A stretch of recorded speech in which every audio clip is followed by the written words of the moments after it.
ভারতীয় সংবাদ মাধ্যম আনন্দবাজার পত্রিকা জানিয়েছে 1971 সালে মুক্তিযুদ্ধের 53 বছর পর বাংলাদেশে পাকিস্তানি সেনাদের প্রশিক্ষণ দেওয়ার পরিকল্পনায় ঘিরে ভারতীয় প্রতিরক্ষা বিশেষজ্ঞদের মধ্যে গভীর উদ্বেগ দেখা দিয়েছে। তাদের মতে এই পদক্ষেপ বাংলাদেশ ও ভারতের মধ্যকার কৌশলগত সম্পর্কের চ্যালেঞ্জ তৈরি করতে পারে। আনন্দবাজার আরও জানিয়েছে, বাংলাদেশের বর্তমান অন্তর্বর্তী সরকারের প্রধান উপদেষ্টা মোহাম্মদ ইউনূসের নেতৃত্বে পাকিস্তানের সঙ্গে সম্পর্ক উন্নয়নের প্রচেষ্টা চলছে।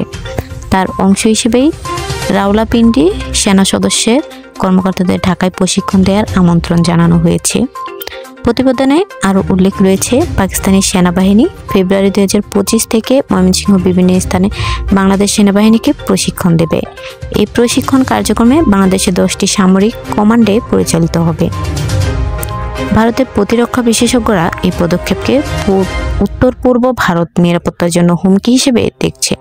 তারা শিলিগুড়ি করিডোরের মতো কৌশলগত গুরুত্বপূর্ণ এলাকা নিয়ে উদ্বেগ প্রকাশ করছেন।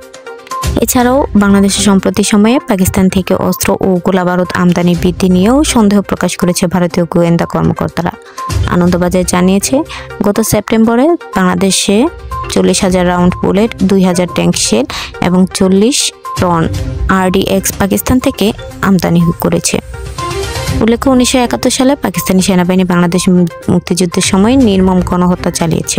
সেই ইতিহাসের পরিপ্রেক্ষিতে বাংলাদেশ পাকিস্তানি সেনাদের পুনরায় উপস্থিতি ঐতিহাসিক দিক থেকেও বিতর্ক সৃষ্টি করতে পারে বলে মনে করেন পর্যবেক্ষকরা।